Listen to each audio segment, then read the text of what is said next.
Hello guys, আমরা আবার তিনজন মিলে বেরিয়ে পড়েছি।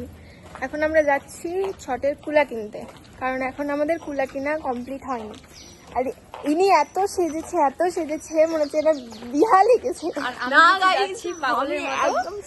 আমি একটুকু সাজিনি, 2 মিনিট আমি রেডি হয়েছি, 2 মিনিটে। গাইস, আমিও 2 মিনিটে রেডি হয়েছি, আমিও সাজিনি। আমাকে দেখে কি মনে হচ্ছে যে আমি সেজেছি? একদমই না। তো চলো কুলাটা কিনে আবার কথা বলছি, দেখা। আর প্রথমে তো আমি দশকর্মা ভান্ডার চলে গেছিলাম, যেহেতু এবার বেশি কুলা ছিল না আমাদের, তো ওই কুলার কটা জিনিস কিনতে গেলাম। দেন এখানে ফুলের বাজারে গিয়েছিলাম ফুল বাজার করতে। ফুল বাজার হলো কমপ্লিট না, হয়নি, কমপ্লিট বাকি আছে।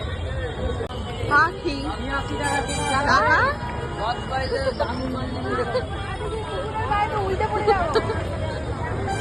আমাদেরকেও নে।